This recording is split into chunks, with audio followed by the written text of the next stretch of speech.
Et bienvenue dans le podcast du CM. Dans ce podcast, j'invite d'autres community managers de tout niveau pour échanger sur des sujets et questions que eux-mêmes me proposent. C'est-à-dire que c'est eux qui arrivent avec leurs sujets, leurs questions. Et dans cette vidéo, on échange sur ces sujets, on donne nos avis, nos points de vue. Et l'objectif de ce podcast, c'est que toi, de ces échanges, tu tires des conseils, des idées que tu puisses implémenter par la suite dans ton activité. D'ailleurs, si ça t'intéresse de passer dans le podcast, n'hésite pas à me contacter par email ou sur Instagram. C'est ouvert à tous, à tout niveau. Et donc maintenant, sans plus tarder, je te laisse à nos échanges. Il y a des timecodes dans la timeline pour arriver au sujet qui t'intéresse. Bonne écoute et bon visionnage.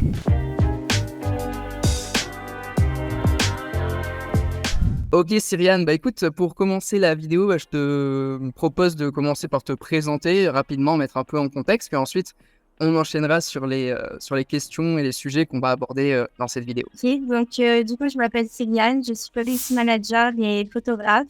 J'ai décidé de me lancer en tant que community manager il y a 3 mois, plus ou moins. Et voilà, j'ai décidé de me spécialiser pour les entreprises et e-commerce.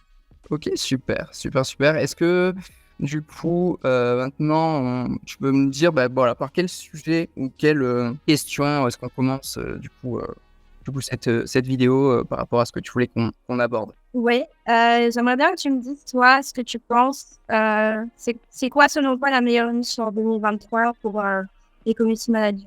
Pour les community managers, pour moi, il n'y a pas vraiment de meilleure niche, si tu veux, mais il y a des tendances de marché. Tu vois, par exemple, en 2022 ou même un peu avant, en 2021, la tendance, elle était autour du format vertical. Tu vois, moi, j'avais pas mal surfé sur cette tendance-là, sur le format vertical, et ça avait bien marché. Tu vois, là, il y a une tendance sur l'IA, il y a eu une tendance aussi sur la création UGC. Donc, il y a des tendances, tu vois, sur lesquelles tu peux aller surfer et chercher une part de marché où il y a moins de concurrence, moins de demandes et sur lesquelles les entreprises sont beaucoup plus demandeuses, tu vois. Donc, vraiment, pour moi, c'est vraiment ça le truc quand tu dis quelle est la tendance, quelle est la niche de 2023.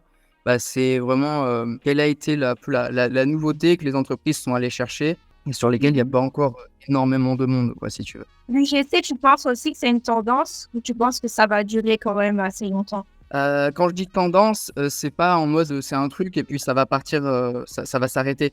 C'est plutôt que c'est quelque chose sur lequel il faut se positionner parce que c'est nouveau entre guillemets. Mais non, ça va durer longtemps comme le reste à mon avis parce que les entreprises, elles ont besoin de personnes, de têtes d'affiche sur leur compte, sur leurs réseaux sociaux. Parce que tu vois, pas tout le monde, demain tu ouvres en e-commerce ou n'importe quel un organisme de formation, peu importe. La personne qui le crée, elle n'a pas forcément envie d'aller s'afficher, montrer sa tête, tout ça. Et du coup, et elle a besoin d'autres personnes pour le faire à sa place. Et du coup, ça, même dans un siècle, tu auras toujours besoin d'autres personnes. Ou peut-être des intelligences artificielles qui pourront le faire aussi. D'ailleurs, ça se voit déjà. Tu peux déjà un peu faire des prestations avec de l'intelligence artificielle, de la création de contenu à partir de ça, pour des comptes où il n'y aurait pas vraiment d'humain. C'est le cas de beaucoup de e-commerce. Et du coup, aujourd'hui, oui, c'est vraiment super intéressant de proposer ça à des marques qui n'ont pas vraiment d'humain sur leur compte, qui ne veulent pas s'afficher, qu'elles n'ont pas le temps, l'énergie, l'envie. Et du coup, proposer des prestations comme ça, c'est super intéressant, c'est certain. Toi, tu mettais ça dans tes offres? Je n'ai pas fait d'offres comme ça jusqu'à maintenant. Alors, on a toujours tenté, tu vois, d'un peu se disperser. J'avais commencé à en écrire, à en préparer tout ça. J'en ai pas encore lancé là-dessus. J'ai fait beaucoup d'offres juste sur du personal branding, moi, jusqu'à maintenant. Donc, c'est-à-dire avec des personnes qui mettaient leur image en avant et qui vendaient avec leur image personnelle. Donc, qui ont des chaînes YouTube, des comptes Insta. Donc, moi, j'ai travaillé majoritairement avec des gens comme ça. J'ai pas encore fait d'offres UGC, tout ça, mais c'est des trucs auxquels j'ai pensé, tu vois, des offres UGC, des offres avec de l'intelligence artificielle, etc. Mais il faut rester focus aussi parce que tu as vite fait de te disperser et de faire 30 000 choses à la fois. Mais le plus important, c'est de rester focus, quoi. Ouais. Toi aujourd'hui, par rapport aux niches, par rapport à tout ça, comment est-ce que toi, tu as défini justement une cible? Quelle a été ta manière de voir la chose jusqu'à maintenant sur justement, par exemple, tu vois, là, tu me poses la question, mais toi, voilà, c'est quoi ta manière aujourd'hui? Je pense que c'est intéressant de voir un peu comme ça, ta manière de voir la chose par rapport aux niches, comment tu as choisi ça, comment tu vois tout ça de ton côté? Étant donné que du coup, je fais de la photo depuis 4-5 ans maintenant, j'étais spécialisée dans le portrait, mais aussi dans l'événementiel, j'ai quand même fait pas mal de choses. J'adorais la photo, mais j'avais envie d'un petit peu exploiter tout l'autre côté, du coup, d'action, de vidéo, de création, je suis beaucoup créative. Et du coup, c'est de là que je me suis renseignée sur l'éthique management, tout ça. Et donc, du coup, quand j'ai cherché ma niche, je me suis dit, j'aimerais bien inclure les services de photo dedans. Et c'est de là que je me suis dit, mettre en avant les produits des marques, c'est, je pense, le plus approprié. Donc voilà. Alors ça, c'est intéressant parce que souvent on parle de niche, mais il y a aussi des spécialisations que tu peux avoir par rapport à des niches, tu vois. Imagine, tu veux faire, je sais pas, te spécialiser dans le culinaire, dans les restaurants, tout ça. Mais si toi, derrière, tu as une spécialité dans la photo, la vidéo, tu peux te spécialiser dans, je sais pas moi, la vidéo ou la photo pour les restaurants voilà, les restaurants tout court, ou les restaurants, ou une niche de restaurants, ça peut être les restaurants japonais, etc. Et ça, c'est super intéressant d'avoir une compétence de base et de venir la donner à une niche particulière ou à une industrie en particulier. Donc c'est intéressant à faire. Et après, tu vois, sans parler de tendance ou de choses, parce que souvent, on veut aller chercher le truc, par exemple, en 2023 ou en 2024, qui va faire sortir du lot, tout ça, c'est intéressant. Mais même si tu fais un truc qui... Alors forcément, tu auras peut-être moins d'opportunités sur le coup, ou ça sera peut-être un peu plus compliqué, mais je veux dire, même si tu restes sur un truc classique, que tu vas pas faire du UGC ou de l'IA ou autre, tu peux quand même, avec des prestations, genre si on reste sur les restaurants, sur la photo, la vidéo, il y aura toujours de la demande, même dans 5 ans, dans 10 ans, ça sera toujours intéressant de faire ça. Donc des fois, il y en a beaucoup qui vont se prendre la tête là-dessus. Mais au final, je pense qu'il faut surtout se focus, bien connaître sa cible, et à partir de là, peu importe ce que tu choisis, tu peux aller développer ton activité et avoir des clients sans problème. Ouais, c'est pour ça en fait, je cherchais du coup la niche qui me correspondrait à 100%, et puis je trouvais pas, et je me suis dit qu'est-ce qui peut me différencier des autres. Donc c'est pour ça que j'essaie de mettre ça en avant. Et toi, c'était quoi du coup? Comment tu as réussi à te démarquer un peu sortir du lot et tout ça quand tu as commencé? Alors moi, c'est pareil, tu vois, je m'intéressais tout ce qui était, on va dire, les personnes qui vendaient du coaching, de l'accompagnement, des formations. Je suivais pas mal de chaînes YouTube, tu vois. Et je me suis dit, ces personnes, elles font beaucoup de contenu, mais elles n'ont pas d'Instagram. Alors là, je te parle en 2020. Aujourd'hui, c'est un peu moins vrai, mais en 2020, tu avais encore beaucoup de gens qui avaient des belles chaînes YouTube et qui n'étaient pas sur Instagram. Alors quand je dis belles chaînes YouTube, je m'adressais pas à des divertisseurs, genre Squeezie, Michou, tout ça. Hein. C'était plus de l'éducation, genre comment faire X ou Y, ou tu vois, sur des thématiques bien particulières, des thérapeutes, des coachs, des choses comme ça.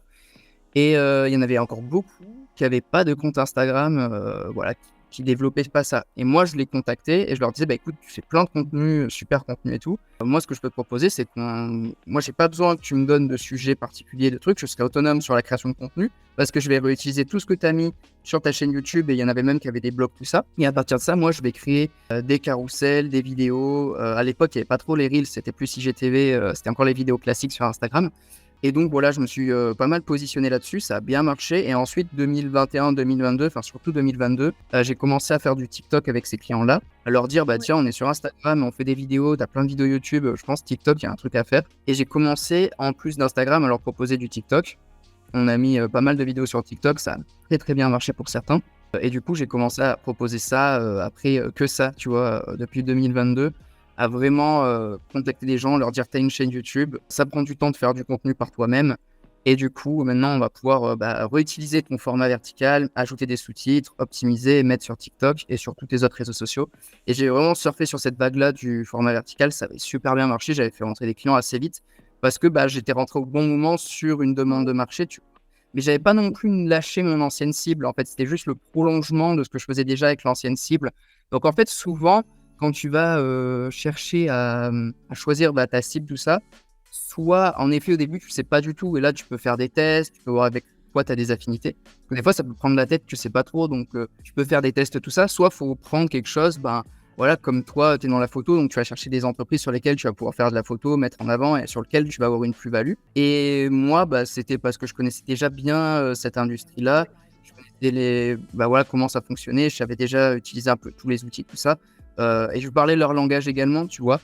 Donc ça a bien matché, quoi. Tu avais déjà ta chaîne YouTube à ce moment-là? Non, non, non, j'avais rien. Alors ça, c'est intéressant parce que souvent, il y en a beaucoup qui pensent qu'il faut plein de réseaux sociaux et tout. Alors ça inclut les réseaux sociaux, forcément.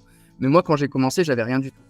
J'avais, souvent, ça surprend les gens quand je dis ça, mais moi, mes premiers clients, je les ai eus en mode, j'ai un Gmail, tu vois, mais même pas pro, hein, ça terminait par @gmail.com et j'envoyais des emails à plein de chaînes YouTube en leur expliquant les avantages et les bénéfices qu'ils vont tirer de travailler avec moi, qu'il n'y a pas d'engagement, on peut tester et tout. Et du coup, ça marchait bien comme ça, mais j'avais pas d'Instagram, pas de LinkedIn, j'avais aucune visibilité sur Internet. Tu tapais mon nom, il n'y avait rien. Mais juste, voilà, en parlant avec moi, tout ça au téléphone, ils avaient confiance. Au fur et à mesure que tu as des exemples clients à montrer aussi, ça instaure aussi une confiance. Parce qu'ils s'en foutent, en fait, que toi, tu fasses pas de contenu. Ce qu'ils veulent, c'est voir le contenu que tu as fait pour d'autres personnes.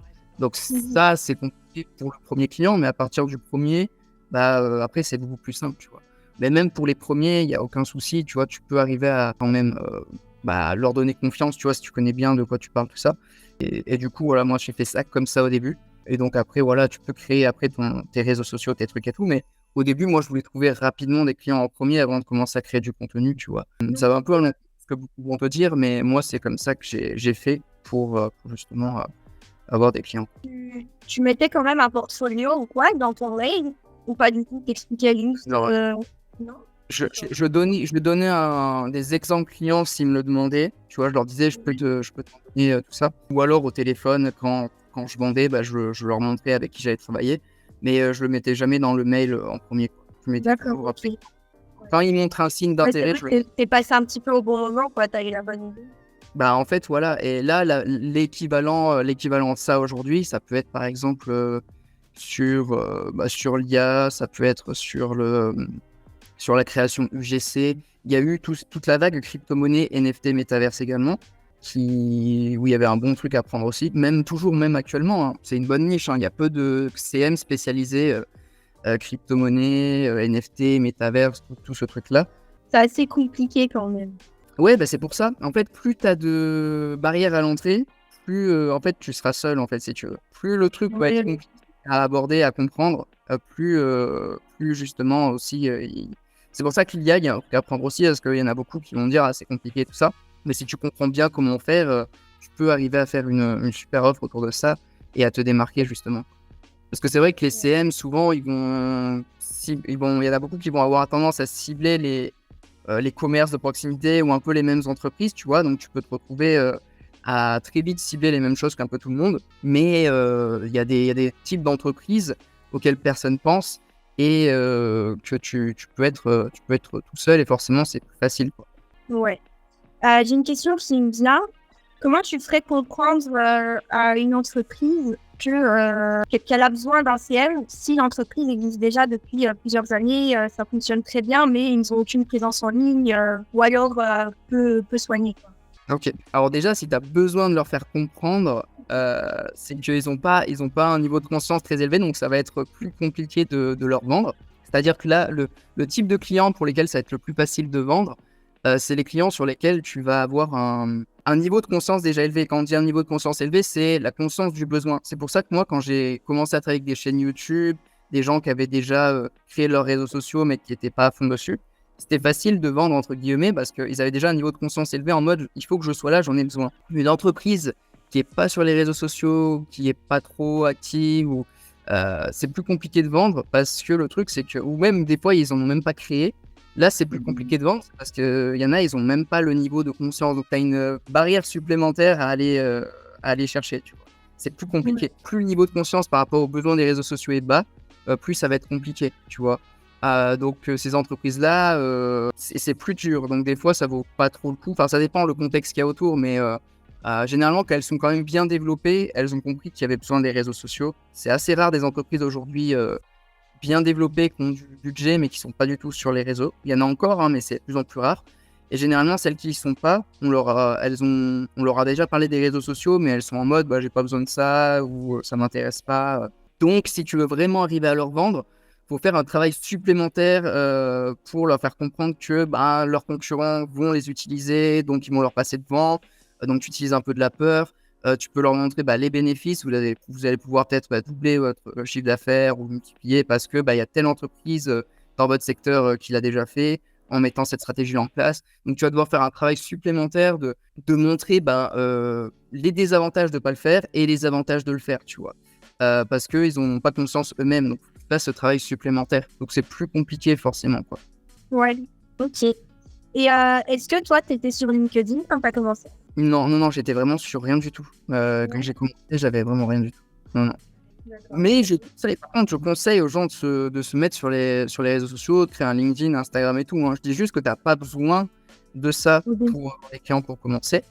Mais que si tu l'as, c'est un plus. Forcément, une personne qui va créer du super contenu sur ces réseaux sociaux-là, qui va prospecter, envoyer des messages et tout, forcément, elle a une longueur d'avance sur celui qui ne le fera pas. Tu vois, limite que moi, je ne l'ai pas fait au début parce que je voulais aller droit au but. Mais je conseille, tu vois, les personnes que j'accompagne actuellement, je leur conseille de le faire, tu vois. Mais pas, par contre, l'erreur que beaucoup font, c'est qu'ils créent des réseaux sociaux, mais ils attendent que les clients viennent à eux, tu vois. Alors, c'est possible, c'est pas impossible, mais le truc, c'est que court terme, c'est quand même compliqué, tu vois. C'est compliqué court terme, tu vois, au bout d'un mois ou deux, de créer du contenu, et là, tu as plein de clients qui répliquent. D'autant plus des clients, ton client idéal, c'est-à-dire celui qui va vraiment être super intéressant pour toi et qui va te payer au prix que tu souhaites. L'attirer juste par ton contenu sans rien faire, c'est court terme, c'est très très compliqué, tu vois. Tu peux pas prendre 100 CM et leur promettre qu'au bout de 3 mois, ils vont tous y arriver.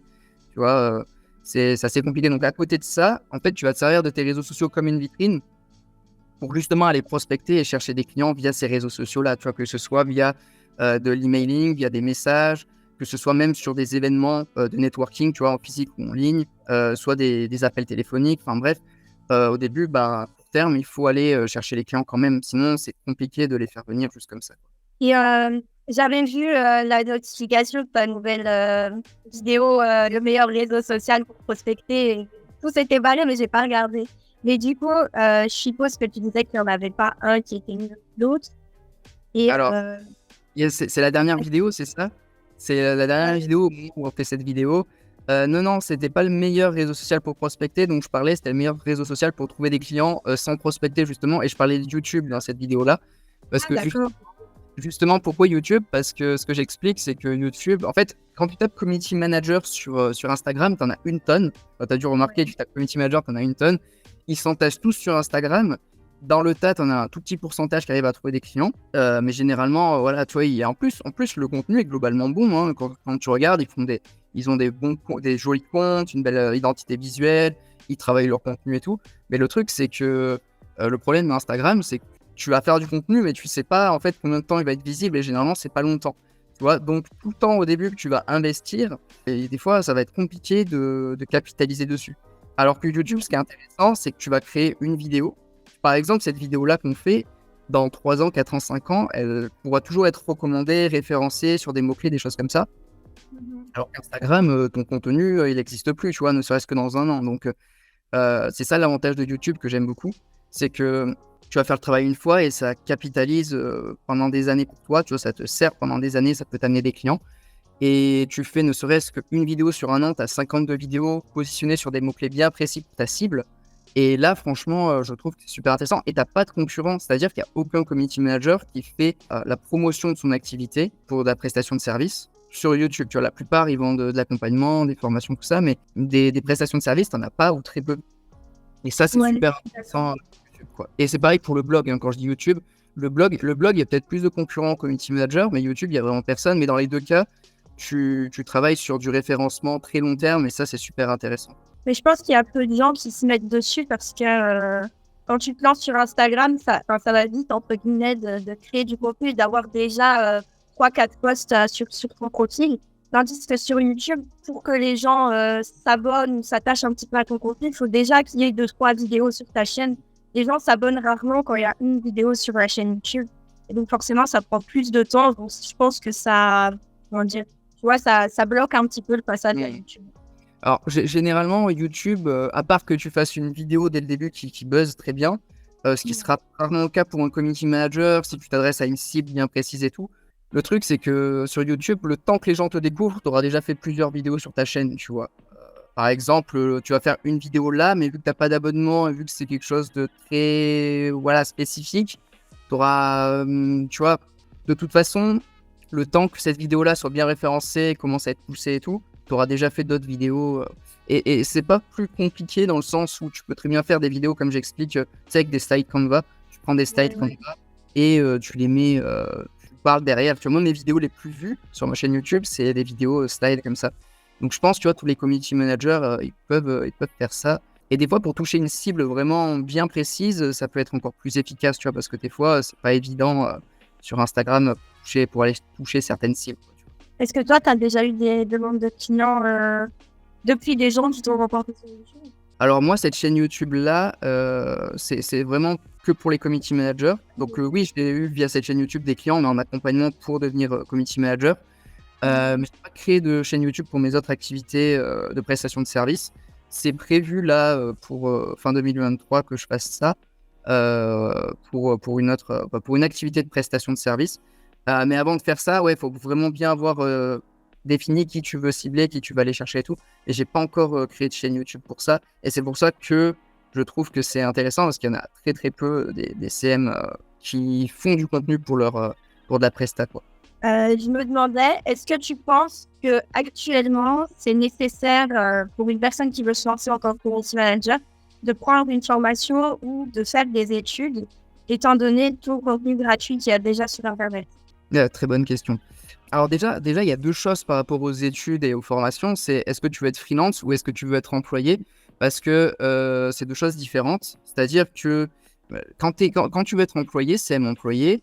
Souvent, les entreprises aujourd'hui, alors je pense que ça va disparaître avec le temps, mais encore aujourd'hui, là, faut un diplôme. Tu vois, souvent, quand tu veux avoir un emploi, ils vont te demander un diplôme. Donc, si tu n'en as pas, ça va être compliqué, tu vois. En freelance, alors, tu n'es pas obligé d'avoir des diplômes en freelance. Ce qu'ils vont regarder, moi, on m'en a jamais demandé. Après, la chose qui est importante en freelance, si tu fais une formation ou autre, c'est qu'on te forme sur la partie, tout ce qui va être offre, trouver des clients, fixer ses tarifs, développer son activité, la partie business de son activité. Parce que être freelance, c'est pas juste bien connaître les réseaux sociaux, savoir utiliser les différents outils de création de contenu, etc. C'est bien plus que ça. Et c'est là où beaucoup vont avoir du mal, c'est qu'ils vont débarquer en freelance, mais ils ont juste une expertise CM, mais ils n'ont pas l'expertise business pour développer l'activité. Et c'est là que c'est problématique. Après, est-ce qu'il y en a besoin? Bien sûr, tu vois. Mais il faut bien la choisir. C'est-à-dire que c'est vrai qu'aujourd'hui, sur YouTube, il y a énormément de contenu. Et il y a beaucoup de formations, malheureusement, où tu n'apprends pas plus que ce qu'il y aurait sur YouTube, tu vois. Alors, le plus qu'il peut y avoir dans les formations, ce qui est cool, c'est si tu as des coachings, tu es en contact avec la personne et tout. Mais aujourd'hui, malheureusement, sur du contenu juste vidéo, tu as encore peu de personnes qui font des choses bien différentes de ce que tu trouveras sur YouTube, tu vois. Donc, il y en a beaucoup, ils vont vendre une tonne de rêves pour au final te donner des trucs que tu aurais trouvé sur ChatGPT ou sur YouTube. C'est malheureux, mais c'est comme ça. Mais le but, quand tu fais une formation, c'est d'aller chercher des formations où tu as des exemples les plus concrets possibles, tu vois, des exemples de qu'est-ce que la personne a fait sur un client. Elle te dit je prospecte comme ci, comme ça, elle te montre comment elle prospecte, elle te montre des appels qu'elle a fait ou des situations de vente dans lesquelles tu peux te retrouver. Elle te montre des clients sur lesquels elle travaille, comment elle crée le contenu pour ses clients, comment elle organise et tout. Malheureusement, tu as très peu qui vont te montrer ça, quoi. Et c'est vrai que j'ai l'impression que tout ce qui est les petites formations à bas prix, ça reste du contenu. En soi, j'ai l'impression qu'on achète juste un gain de temps du fait de chercher sur Internet, mais en soi, tout ce qui est des petites formations que tu achètes à, je veux dire, peut-être 200 €, peut-être même un peu plus, c'est que du contenu que tu trouves facilement sur Internet, mais pour gagner du temps, tu achètes ça, mais au final, il n'y a rien, il y a pas de valeur ajoutée là-dessus, quoi. Ouais, même pas que à 200 €, hein, même à 2000, 3000, 4000, t'en as, ils te vendent full théorie, hein. Donc ça, c'est un problème. Par contre, si la personne, elle te vend quelque chose en te donnant des conseils, parce que dans une formation, il y aura forcément des conseils que tu trouveras sur YouTube, sur Google, n'importe où. Ça, c'est normal parce que aujourd'hui, il y a tellement d'informations que dans tout ce que tu vas dire, il y aura forcément des informations que tu vas trouver ailleurs. Par contre, les informations, ce qui va faire la différence, c'est quand la personne sait ajouter à ces informations des conseils de son expérience personnelle ou des conseils vraiment pointus et techniques ou très spécifiques sur certaines situations, tu vois. Et là, ça fait toute la différence parce qu'il y a certaines choses que tu ne trouveras pas, par exemple, sur Google ou sur YouTube parce que c'est très spécifique à certaines situations, à certaines choses, ou que la personne est capable de t'apporter un truc sur mesure à ta situation, à tes questions, à tes réponses, à travers des coachings, quelque chose, tu vois. Mais oui, malheureusement, aujourd'hui, c'est très bateau, tu vois, les formations, ce qu'il y a dedans. Mais c'est quand même important de se former, que ce soit à travers des formations ou autres, ou sur YouTube gratuitement en fonction de chaque personne, de chaque besoin, tout ça. Alors moi, je trouve que c'est quand même intéressant, les formations où tu as accès à des coachs, parce que ça te permet d'avoir des retours d'expérience de ces personnes-là, et aussi des retours vraiment sur mesure en fonction de ta problématique à toi du moment, tu vois. Parce que sur YouTube, des fois, tu vas pouvoir taper des trucs, mais ça va peut-être pas répondre parfaitement aux problèmes que tu rencontres. Et une personne, bah voilà, qui te connaît bien, peut-être qu'elle va pouvoir te répondre vraiment sur mesure en fonction de toi, ta situation. Bah ouais, c'est aussi ça le problème des formations comme ça, c'est que c'est assez généraliste et au final, tu ne sens pas vraiment concerné forcément par ce qu'ils disent. Ouais. Et puis c'est compliqué aussi de savoir à l'avance là où tu mets les pieds, tu vois, parce que souvent, bah forcément, bah voilà, tu vois, même s'il y a des résultats, des études de cas, des trucs et tout, bah tu sais jamais au final vraiment ce qu'il y a dedans, tu vois, ça reste toujours un peu secret, tu vois, avant que tu sois dedans. C'est pour ça aussi qu'il y en a beaucoup qui sont déçus souvent, mais bon après, voilà, bah, c'est comme ça que le marché il est. Mais bon, c'est pour ça que avec la chaîne YouTube, avec ce que je prévois de faire, c'est vraiment apporter quelque chose de plus concret. Je trouve que c'est ce qui manque aujourd'hui au truc de freelance, tu vois. C'est vraiment des choses plus concrètes, tu vois, vraiment dans le détail, ou des vrais exemples de retour d'expérience, des choses comme ça, tu vois. C'est ce qui manque, je trouve. C'est dommage, parce que c'est vrai qu'aujourd'hui, tu vois, moi, par exemple, un truc tout con, hein, mais tu veux savoir vendre, par exemple, au téléphone, ton offre de community manager. Bah, la plupart des formations freelance aujourd'hui, dans leur formation, elles te montrent même pas comment faire un appel téléphonique. Alors que si tu tapes sur YouTube, appel de vente en direct, de closing, pour prestation de service, tout ça, tu en trouves en anglophone, en francophone. Ça fait des années déjà qu'il y a des mecs qui en live, vont vendre des prestations. Donc, en fait, Ouais. ce contenu-là, tu l'as gratuitement. Et la plupart des formations pour freelance ne t'offrent même pas ça, tu vois. C'est dommage, quoi. C'est bête, hein, mais même des trucs comme ça, tu vois, tu le retrouves sur YouTube et pas dans la plupart des formations. Donc, je pense qu'aujourd'hui, les formations, elles devraient apporter beaucoup plus que ce qu'elles apportent aujourd'hui, parce que ça laisse beaucoup de gens qui sont là en mode je suis pas plus avancé, quoi, parce que c'est pas assez concret, quoi. Souvent, moi, les retours que j'ai, c'est ça, tu vois. Je demande souvent les gens quelle formation ils ont fait, tout ça. Et souvent, c'est j'ai fait celle-là ou celle-là, mais ça manque de concret ou d'exemples concrets ou de choses concrètes. Ou, ça, ils restent sur leur fin, tu vois, généralement. Donc, faire des formations, se former, c'est indispensable. Mais le problème, c'est qu'aujourd'hui, sur le marché, bah, tu as beaucoup de trucs où les gens restent sur leur fin, tu vois. Ça, c'est dommage. Ça. Bah, c'est aussi ce que j'ai ressenti et j'en ai pris une dernièrement et bah, en fait, il y a toute la formation, mais il y a tout l'accompagnement derrière où bah, la formatrice est là pour répondre à tes questions et pour te diriger de manière concrète selon ta cible, selon ton positionnement.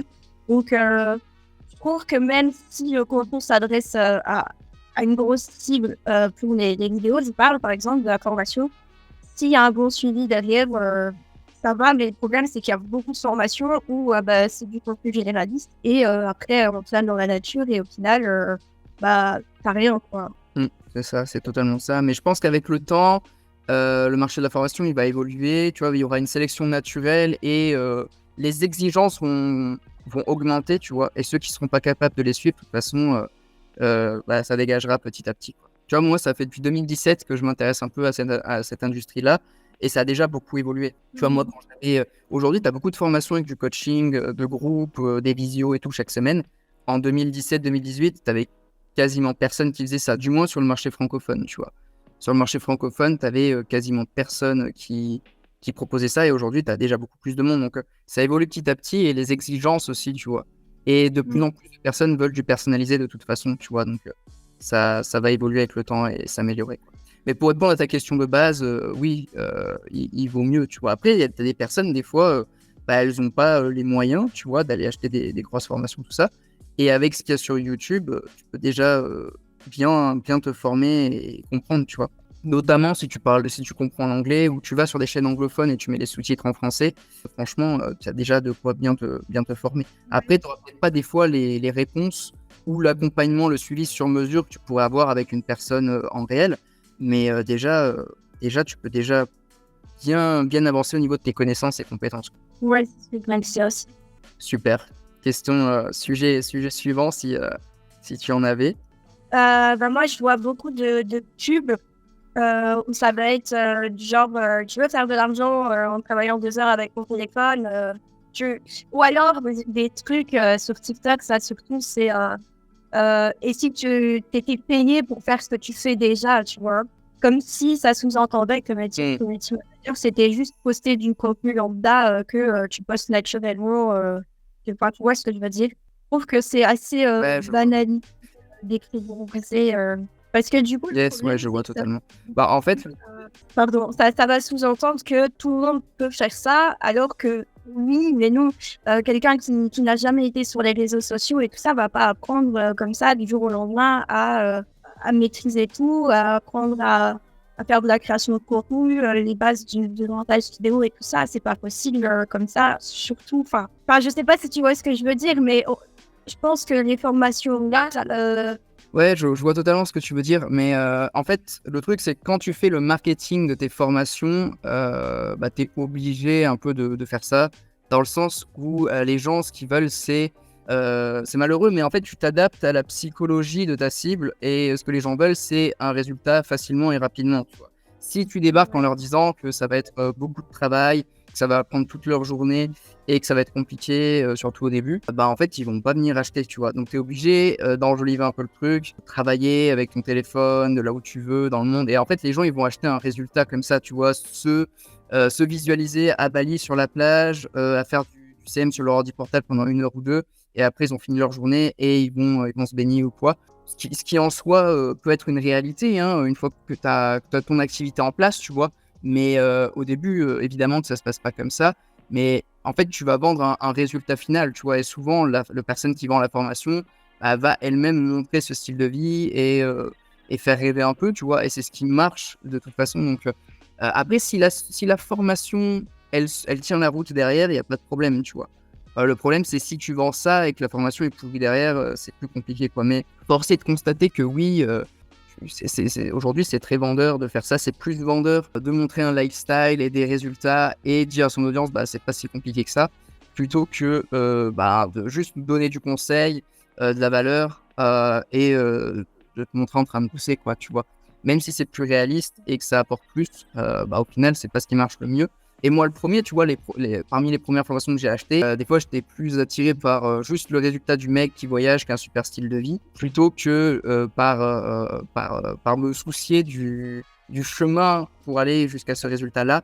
Et souvent, on achète sur le... Bah voilà, on a envie d'être à la place de la personne et d'avoir sa vie, quoi, tu vois. Donc, c'est ce qu'ils vendent, donc c'est pour ça qu'ils mettent ça en avant. Mais je comprends qu'on puisse se dire ça décrédibilise, mais en même temps, c'est ce qui fait vendre. Donc, tu es obligé de t'adapter aussi quand tu veux vendre, quoi. C'est le jeu, quoi. C'est un peu ça. Mais je pense que pour moi, si la formation tient la route derrière, il n'y a pas de problème. Mais par contre, si tu vends ça, mais que derrière, c'est pourri ce que tu vends, c'est plus compliqué. ouais. Moi, j'ai parlé avec plusieurs personnes qui ont suivi des formations et au final, ils ne sont pas trop satisfaits, mais ils ne sont pas insatisfaits non plus. Mais qu'après, ils se retrouvent à reprendre des formations et des formations et des formations, alors que de base, la première te dit t'as Ouais, tes clés en main, quoi, tu vois. Et au final, c'est ils se ça. retrouvent après à tourner sur le côté développement commercial. Tu vois, il y a plein de choses qui leur manquent et ils s'en rendent compte après. Et c'est ça surtout qui est déplaisant, quoi. Ouais, je comprends. Je comprends parce qu'aujourd'hui, même quand tu payes des formations de plusieurs milliers d'euros, bah, tu as encore des personnes insatisfaites parce que c'est pas assez complet. Mais c'est ce que je te disais, en fait, le problème, c'est qu'il y en a beaucoup où c'est pas assez concret, quoi. Tu vois, c'est pas complet ni concret et il manque plein de choses, tu vois. Et malgré peut-être les retours qu'ils vont avoir, bah, des personnes, ils vont même pas trop s'en soucier parce qu'ils vont même pas chercher à aller améliorer ça et ça, c'est dommage, quoi. Ouais. Je pense qu'il y a quelques-unes qui sont bien, qui sont complètes. Mais je pense qu'il y en a beaucoup qui sont pas complètes et qui sont pas bien non plus, quoi. Ouais, je pense aussi. J'ai pas mal de retours, moi, tu vois, de personnes qui ont suivi des formations. Alors, on va pas pouvoir vous donner de nom ou quoi, parce que voilà, on va éviter tout conflit, mais oui, en effet, sur le marché freelance, il n'y en a pas beaucoup qui sont vraiment bien, quoi.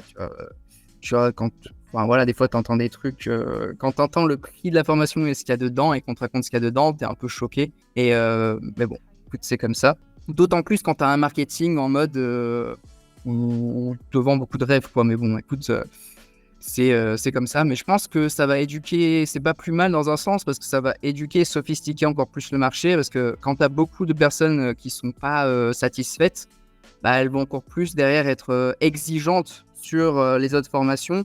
Et du coup, bah, tu pourras les avoir une fois, mais pas deux, tu vois.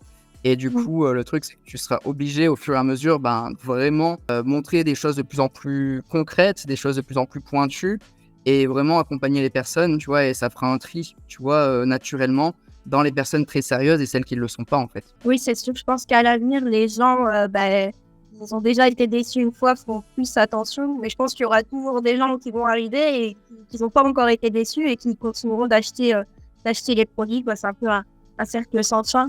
Mais moi, je pense qu'un suivi, un accompagnement pour une bonne formation, ça, c'est indispensable d'avoir un accompagnement parce que sinon, je pense que ça va pas seulement avec du contenu théorique. Tu peux pas bien apprendre, quoi. Bah, en fait, après, ça sera beaucoup comment tu appliques cette théorie et l'expérience que tu vas, toi, avoir sur le terrain. Mais c'est sûr que ça te fait gagner du temps de te former. Après, tu en as qui arrivent très bien sans. Mais en fait, tu te formes toujours de quelqu'un parce que les informations, tu les auras sur.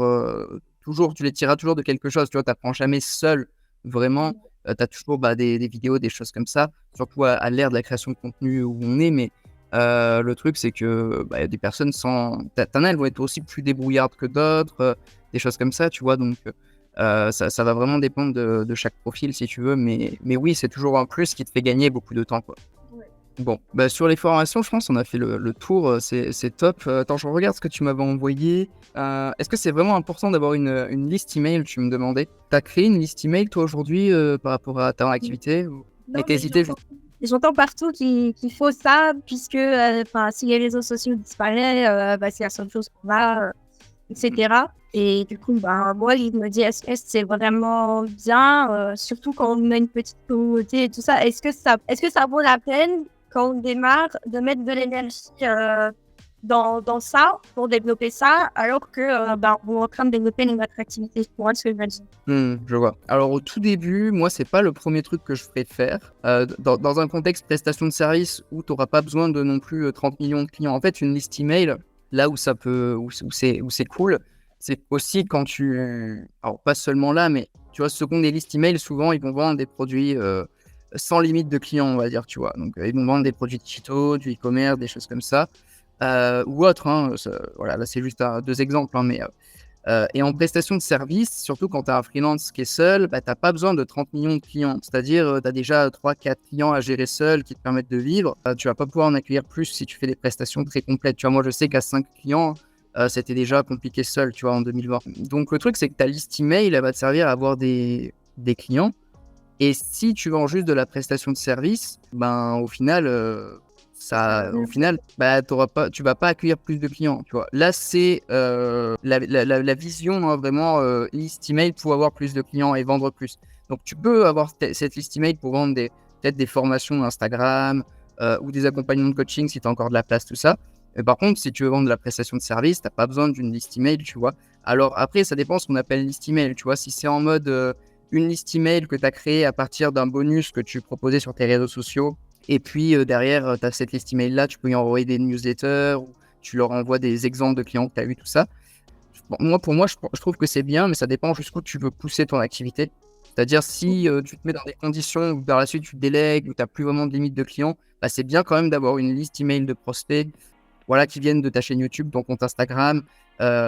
Tu cibles telle niche et tu leur offres un truc offert, une vidéo de formation offerte par rapport à leur niche, avec des études de cas, des choses qui vont les pousser à aller chercher un appel téléphonique avec toi, quelque chose comme ça. C'est toujours cool de pouvoir leur envoyer des emails et de les chauffer, et ça peut les pousser à passer à l'action par la suite. Mais pour moi, c'est si tu vas un peu plus loin que juste il me faut quelques clients, sinon au début, c'est pas la peine. Également, après, tu as la liste email qui va plus être la liste email que tu auras dans un CRM genre Lemlist ou HubSpot, je sais pas si tu connais un peu, mais en gros, par exemple, il te faut des emails pour contacter les entreprises, tu vois. Et en gros, pour organiser ces emails, tu vas les mettre dans un logiciel qui va te permettre d'envoyer ces emails-là en masse. Ça t'évite de le faire manuellement. Et tu vas pouvoir programmer des renvois d'emails quand ils n'ont pas ouvert ou quand tu n'as pas de réponse, etc. Et là, c'est intéressant aussi, mais ça sera pas des emails que tu auras récoltés grâce à des lead magnets, ça sera plus des emails en mode que tu es allé chercher par rapport à ta cible, quoi, tu vois. Genre, tu cites des agences immobilières, tu es allé chercher sur Google les agences immobilières et puis dans ton CRM, dans ton logiciel, tu as mis toutes les informations de tes prospects, tout ça. Tu vois, donc, tu as ces deux types de listes email, on va dire. Tu as une liste email de personnes chaudes qui te connaissent et des listes email de personnes froides que tu es allé chercher, voilà.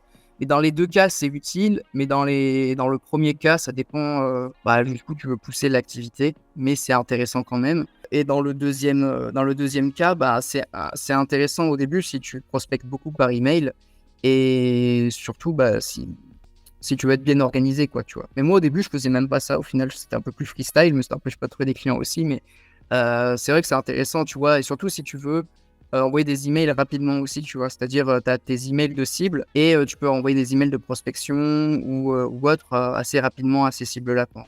Donc, la réponse, c'est indispensable, non. Est-ce que c'est mieux? Oui. Ça dépend aussi de toi, tu vois. Mais t'es pas obligé d'avoir une liste email pour trouver des clients, surtout si au début, tu veux juste quelques clients comme ça et que tu les gères seul. Ok, d'accord. Et pour toi, qu'est-ce que tu conseillerais pour cibler les entreprises, pour prospecter des entreprises? Tu les sur quel réseau? Ça dépend quel type d'entreprise, déjà, premièrement. Des e-commerce de cosmétiques. Tu vois, les e-commerce de cosmétiques, ils vont surtout être présents sur Instagram, tu vois, généralement, ça va être beaucoup Instagram. TikTok, de plus en plus, tu vois, mais ils vont surtout faire beaucoup de photos, tu vois.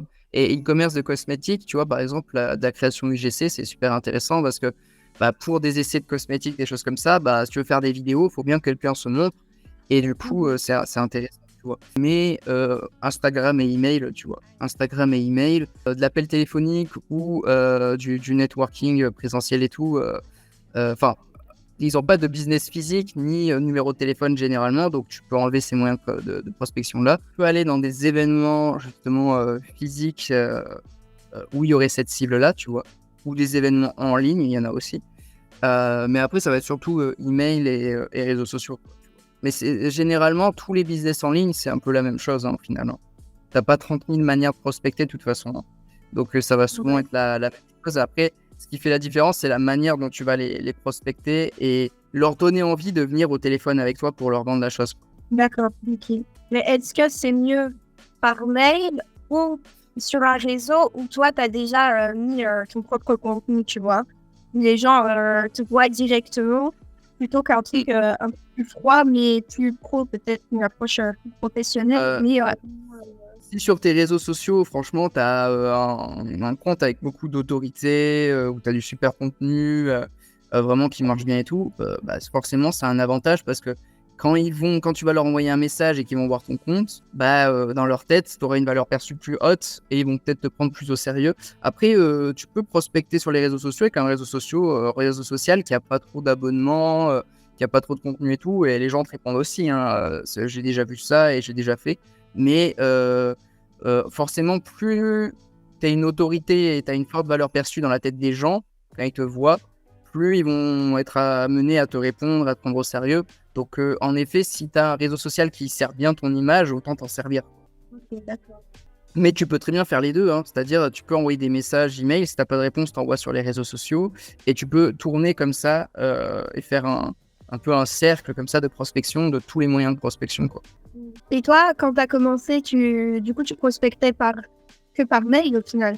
Ouais, je prospectais que par mail au début, moi. J'ai fait que du mail. La majorité des clients que j'ai eus, c'est quasiment que du mail, hein. Et tu faisais à peu près combien de mails par jour? Alors ça dépend, parce que des fois, tu sais, tu as des périodes aussi où tu te motives, tu te dis, tiens, je vais faire X emails par jour, et puis tu tiens le truc que 2 semaines. Après, il y a aussi le truc où, des fois, tu fais une séance, tu te mets à faire de la prospection email, tu fais rentrer 1, 2, 3 clients, et tu te concentres sur ces clients et tu prospectes moins, tu vois, parce que tu peux pas faire rentrer trop de personnes en même temps. Donc, des fois, j'envoyais plusieurs dizaines d'emails par jour, tu vois, comme des fois, j'en envoyais juste 1 ou 2. Des fois, j'en envoyais plus d'un moment, puis après, je reprenais. Donc, c'était pas... tu sais, j'ai jamais fait juste 1 par jour sur toute l'année. C'était vraiment par séquence, en fonction des retours aussi que j'avais, parce que des fois, j'avais plus trop d'intérêt d'envoyer des emails dans tous les sens. Il fallait que je m'occupe des clients qui rentraient. Donc, vraiment, ça dépend. Mais au début, tu peux au moins te donner un objectif réaliste d'un par jour, tu vois. Tu te dis, j'en envoie un par jour, à la fin de l'année, j'en ai envoyé 365. J'ai forcément, si l'email est un minimum bien écrit, j'ai forcément des opportunités à la fin, quoi. Oui. J'espère que ce podcast t'aura plu. Comme je te l'ai dit au début, toi aussi tu peux y participer. Tu as juste à me proposer les sujets et questions autour desquels tu veux qu'on échange. Je t'inviterai ensuite à venir parler avec moi en visioconférence comme on l'a fait. Et puis laisser la magie de nos échanges faire le reste. Et si tu découvres ma chaîne YouTube via ce podcast, tu peux aller voir mes playlists et autres vidéos sur le métier de community manager. Ici tu as tout ce qu'il faut pour lancer une activité de freelance à succès. Donc moi je te laisse là, je te dis à très vite dans les prochaines vidéos. D'ici là, déchire tout. Ciao.